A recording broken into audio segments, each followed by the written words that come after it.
मेरे कब्र पर कौन हो, मैं हाफिज जामिन हो, मैं जिंदा हो, मुर्दों की कब्र पर जाके फातिहा पढ़ो। আমার কবরের পাশে কে দাঁড়ানো আছো বন্ধু, মাই জিন্দা হো, আমাকে আল্লাহ অন্য মৃত ব্যক্তিদের তুলনায় আলাদা জীবন দান করেছেন। সুবহানাল্লাহ। মাই জিন্দা হো, মুর্দো কি কবর পর যাকে ফাতিহা পড়ো। আমার আশপাশে অনেক মানুষ, তাদের অবস্থা আমার মতো নয়, তাদের সূরা ফাতিহার বেশি দরকার, তাদের দোয়ার বেশি দরকার, তাদের কাছে গিয়ে তোমরা দোয়া করো। সুবহানাল্লাহ। মৃত ব্যক্তিরা কবরে কি অবস্থায় আছে, আল্লাহ রাব্বুল আলামিন জীবিতদেরকে মাঝে মধ্যে স্বপ্নে দেখাইয়া তাদের অবস্থাটা বুঝাইয়া দেন। দুই একজন মরা মানুষের আপনারা স্বপ্নে দেখেন না, দেখেন না মনে হয় নাকি? কোন কোন আল্লাহওয়ালা এমন আছেন যাদের কলব পবিত্র পরিচ্ছন্ন, এই চোখ দিয়ে গুনাহ করে না, তারা কবরের পাশে গিয়ে চক্ষু বন্ধ করলে এটাকে কাশফুল কুবুর মোরাকাবা বলা হয়। কবর ব্যক্তির হালত দেখতে পান। সুবহানাল্লাহ। আমরা যারা এই যে অ্যান্ড্রয়েড সেট ব্যবহার করি আর সারাদিন আবল তাবল দেখি, আমাদের দ্বারা এটা সম্ভব না। এটা দেখতে হলে আমরা চোখ বন্ধ করলে অন্ধকার দেখি, কি বলেন? আর আল্লাহ ওয়ালারা চক্ষু বন্ধ করলে আমরা বাস্তবে যা না দেখি তার চেয়ে আরো বেশি কিছু দেখে। কুলুবুল আরিফিনা লাহা উয়ুনুন, কুলুবুল আরিফিনা লাহা উয়ুনুন তারা মা লা ইয়ারাহুন নাযিরুনা। আল্লাহ ওয়ালাদের কলবের চক্ষু আছে, আর স্বাভাবিক চক্ষু ওয়ালারা যা না দেখে তারা তা দেখে। সুবহানাল্লাহ। লা ইলাহা ইল্লাল্লাহ, লা ইলাহা ইল্লাল্লাহ, লা ইলাহা, লা ইলাহা ইল্লাল্লাহ, লা ইলাহা ইল্লাল্লাহ, লা ইলাহা ইল্লাল্লাহ মুহাম্মাদুর রাসূলুল্লাহ সাল্লাল্লাহু আলাইহি ওয়াসাল্লাম। রাসূল পাক সাল্লাল্লাহু আলাইহি ওয়াসাল্লাম হাদিস শরীফে ইরশাদ করেছেন, উযকুরু মাহাসিনা মাউতাকুম, তোমরা তোমাদের মৃত ব্যক্তিদের উত্তম গুণাবলী নিয়ে আলোচনা করো। আমরা আপনারা যারা এখন জীবিত আছি,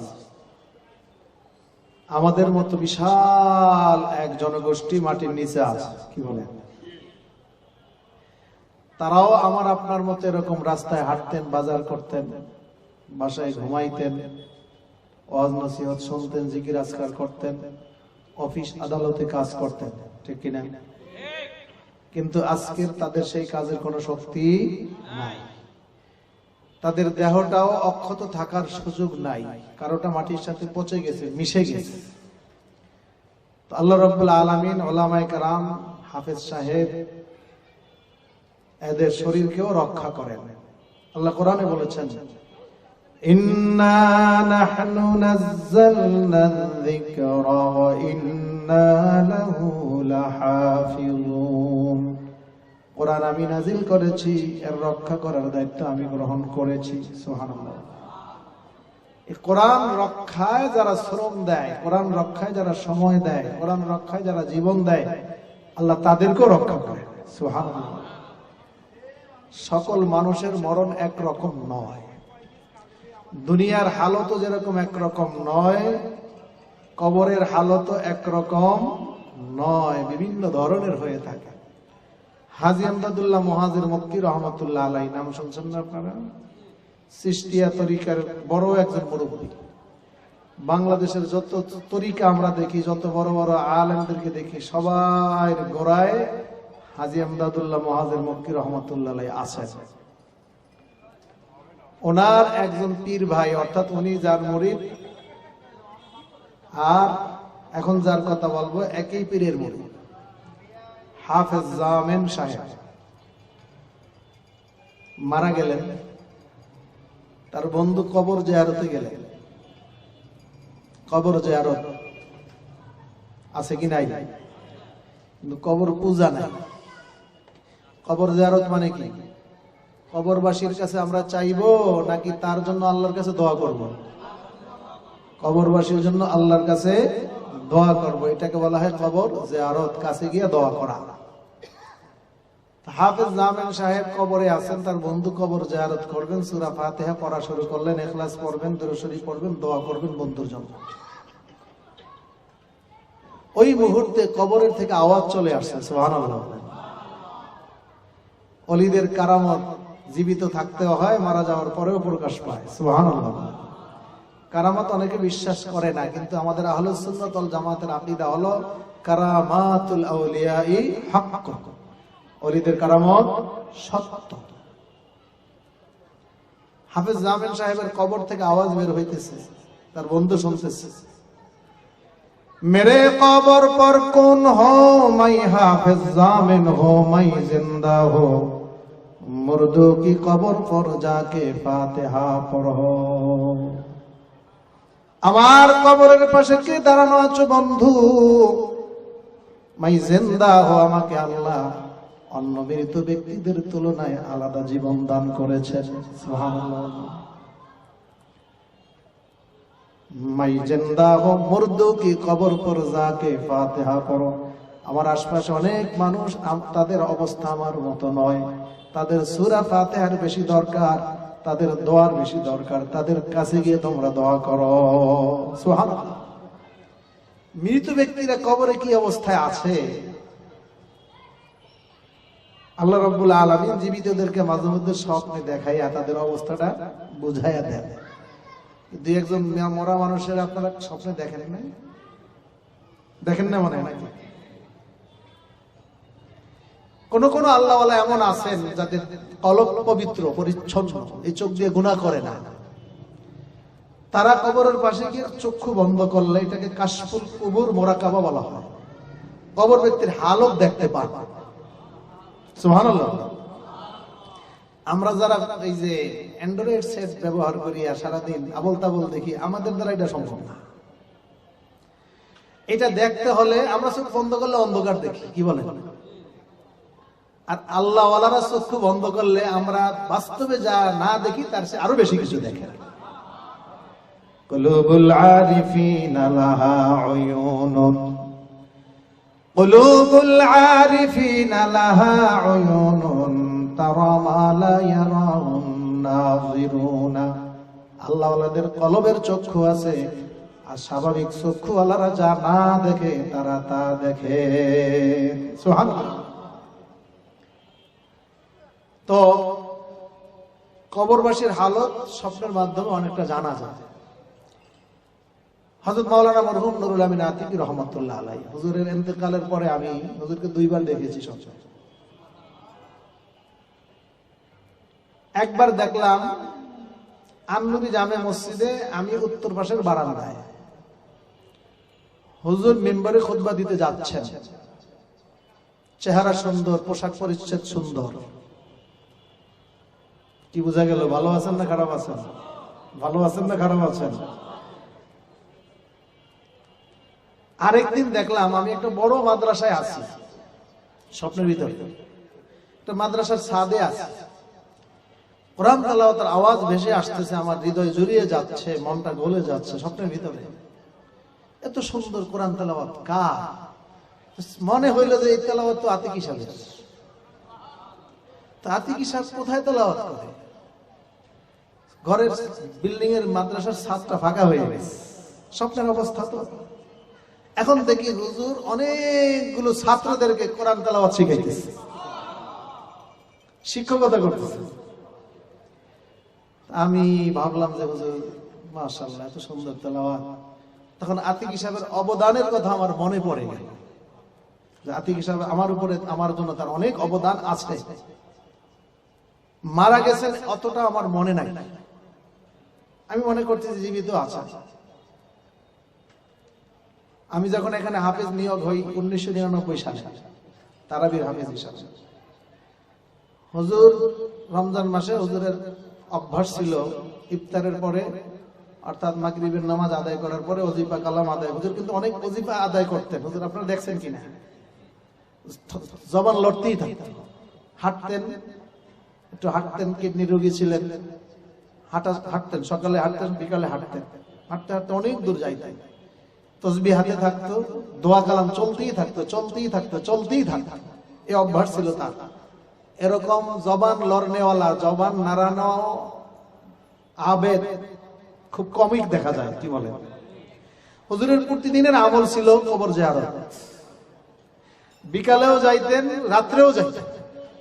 বিকালে মানুষজন থাকে, রাত্রে যখন যাইতেন তখন তো স্বাভাবিক মানুষজন থাকে না। এরকম অনেকগুলো আমল তার আলাদা স্পেশাল ছিল, যেটা অন্য স্বাভাবিক সকলের মধ্যে দেখা যায় না। তো হুজুর মাগরিবের নামাজের পরে রমজান মাসে সুন্নত নফল পড়ার পরে ওজিফা কালাম আদায় করে এরপর হুজুর একটু বিশ্রাম নিতেন ওই রুমের মধ্যে। এখন তো আমরা খাট বসাইছি, এর আগে খাট ছিল না। হুজুর ওই নিচেই তো সব দিয়ে তারপরে একটু শুইতেন। তখন আমাকে ডাকতেন, তারাবিতে কি পড়বো আমাকে শোনাও। তখন আমি শোনাইতাম, শোনানোর সময় আমাকে বলে দিতেন এখানে টানটা এরকম হবে, এখানে সুরটা এরকম হবে, এখানে এইভাবে পড়তে হবে।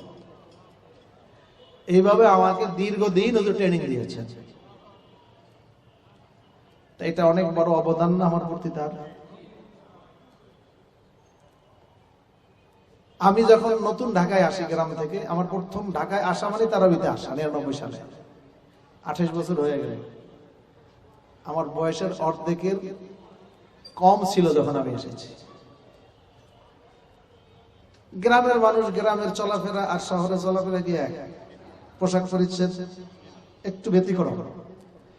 আমি ঢাকায় আসার পর হুজুর আমাকে পা থেকে মাথা পর্যন্ত সাজাইলেন ঢাকার পোশাক দিয়া, নতুন পোশাক।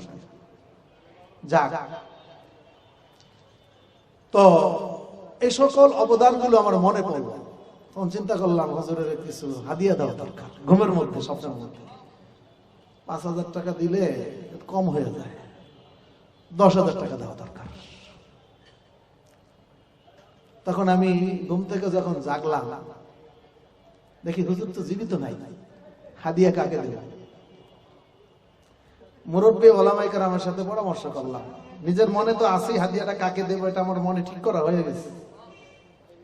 তারপরেও সিনিয়রদের সাথে আলাপ করলে আরেকটু কি হয়ে গেল, আমারটা আরেকটু মতামতটা মজবুত হয়ে গেল। পরে আমি 10,000 টাকা একসাথে দিতে একটু কষ্ট হয়, 5,000 টাকা নিয়ে আমি নিজেরও খেয়াল, আলেমদেরও পরামর্শ নিয়ে আমি বাসায় গেলাম। বাসায় গিয়ে হুজুরের ওয়াইফ সহধর্মিনী জীবিত ছিলেন তখন, পর্দা রক্ষা করে হুজুরের ছেলেরা ছিলেন। আমি বললাম যে সবসময় তো আমি হুজুরকে হাদিয়া দিতে দেখছিলাম, তো হাদিয়ার কিছু অংশ এখন আমি পৌঁছে দিলাম। জানতে পারলাম হুজুরের ওয়াইফের তখন চোখের অপারেশন হবে, টাকার খুব দরকারও ছিল, তো টাকাটা উপকার হয়েছে। আর 5,000 দেওয়ার আগেই হুজুরের ওয়াইফ ইন্তেকাল করেছে। এই কথা আমার হুজুরের ছেলেরাও জানে না, আজকে জানাইয়া দিলাম। যেহেতু এখন হুজুরের সন্তানরা আছেন, আর আমি যেহেতু নিয়ত করে ফেলেছি, পরবর্তীতে 2-1 কাছে বলেও ফেলেছি, এটা পরিবারের কাছে যারা সদস্য আছেন তাদের কাছে আমি যেভাবে হোক পৌঁছাইয়া দেব। এটা এভাবে প্রকাশ্যে বলা হয় না, আজকে মনে আসছে সেজন্য বললাম। হুজুরকে একদিন দেখলাম, যারা আছেন আসেন, মুফতি সাহেব হুজুর আসবেন। হুজুর এসে যদি এত কম জনসংখ্যা দেখেন, হুজুর কাছে কেমন লাগবে? বসে যান সব। হুজুর রওনা করবেন। পথের মধ্যে যে কত মানুষ দেখা করে, কত মানুষ। আমি একদিন এশার নামাজে আন্নুরি মসজিদে রমজান মাসে তারাবিতে যাব, 1 মিনিটও নাই, ঢুকতে পারতেছি না। ওই মুহূর্তে একজন আমাকে ধরছে, এমন একজন জ্ঞানী গুণী মানি ব্যক্তি ধরছে, সারাইও যাওয়া যাইতেছে না। মাসালা জিজ্ঞেস করছে অথবা কিছু বলতেছে। তো আলিম ওলামারা রাস্তায় গেলে এমন ভাবে ধরে, আসলে সময় মতো পৌঁছাও মুশকিল হয়ে যায়। মুফতি দেলোয়ার সাহেব হুজুরকে যদি কেউ পায়, সহজে ছাড়ে, কি বলেন? আমরাই তো সহজে ছাড়ি না। কত মাসালা মনে পড়ে, কত কিছু জিজ্ঞাসা করার দরকার হয়।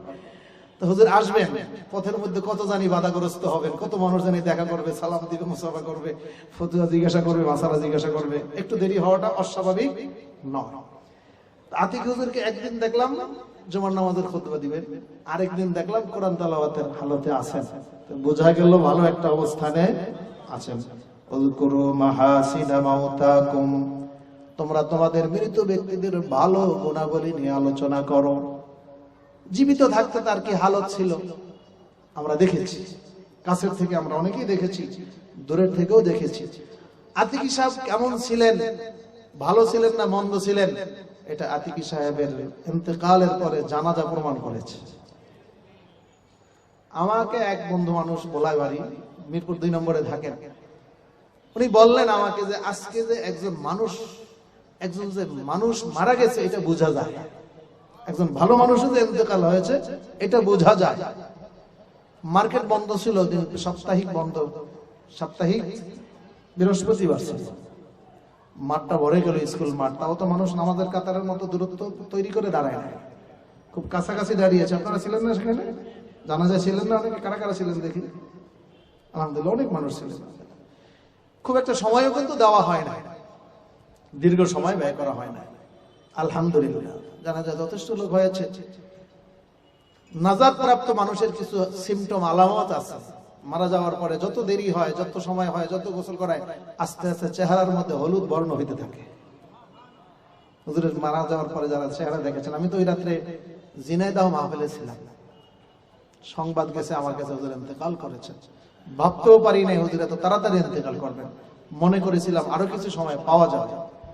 আলহামদুলিল্লাহ আমাদের কাঙ্ক্ষিত মেহমান, আমাদের মিরপুরের সৌভাগ্য, আমাদের মিরপুরের রত্ন আল্লামা মুফতি দেলোয়ার হোসেন দামাত বারাকাতুহুম আমাদের মাঝে উপস্থিত হয়েছেন। আমরা হুজুরকে বরণ করে নেই। নারে তাকবীরের মধ্যে নারে তাকবীর। আজকের মাহফিল আল্লামা মুফতি দেলোয়ার হোসেন দামাত বারাকাতুহুমের আগমন, আহলান সাহলান মারহাবা, নারে তাকবীর।